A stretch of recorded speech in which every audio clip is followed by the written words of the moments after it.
নিজেকে ডেমোক্রেটিক পার্টির মনোনীত প্রার্থী এবং আসন্ন মার্কিন প্রেসিডেন্ট নির্বাচনে তিনি লড়বেন বলে জানালেন জো বাইডেন।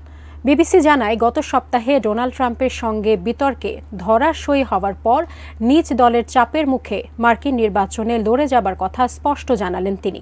বুধবার হোয়াইট হাউসে ভাইস প্রেসিডেন্ট কমলা হ্যারিসের সঙ্গে এটি বৈঠক শেষে ডেমোক্রেটিক পার্টির কিছু কর্তা ব্যক্তির সঙ্গে ফোন কলে বাইডেন এসব কথা বলেন। বাইডেন বলেন তিনি নির্বাচনী লড়াইয়ে থাকবেন এবং কমলা হ্যারিস তাকে সমর্থন জানিয়েছেন। ট্রাম্পের বিরুদ্ধে নির্বাচনী দৌড় থেকে কেউ তাকে বাইরে ঠেলে দিচ্ছে না। এদিকে দলের অভ্যন্তরীণ এমন চাপের মুখে বাইডেন নির্বাচনী লড়াই থেকে সরে দাঁড়াচ্ছেন এমন খবরকে অস্বীকার করেছে হোয়াইট হাউস। বুধবার এক সংবাদ সম্মেলনে হোয়াইট হাউসের প্রেস সেক্রেটারি কারিন জন পিয়ের বলেন, বাইডেন নির্বাচনে লড়াই করবেন। গত বৃহস্পতিবার রাতে সিএনএন স্টুডিওতে ট্রাম্পের সঙ্গে টেলিভিশন বিতর্কে ৮১ বছর বয়সী বাইডেন ছিলেন বেশ নিষ্প্রভ। এরপরই দলের ভবিষ্যতের কথা চিন্তা করে বাইডেনের নির্বাচনে প্রতিদ্বন্দ্বিতা করা উচিত হবে না বলে গুঞ্জন শুরু করেন ডেমোক্রেটিক দলের অনেকেই।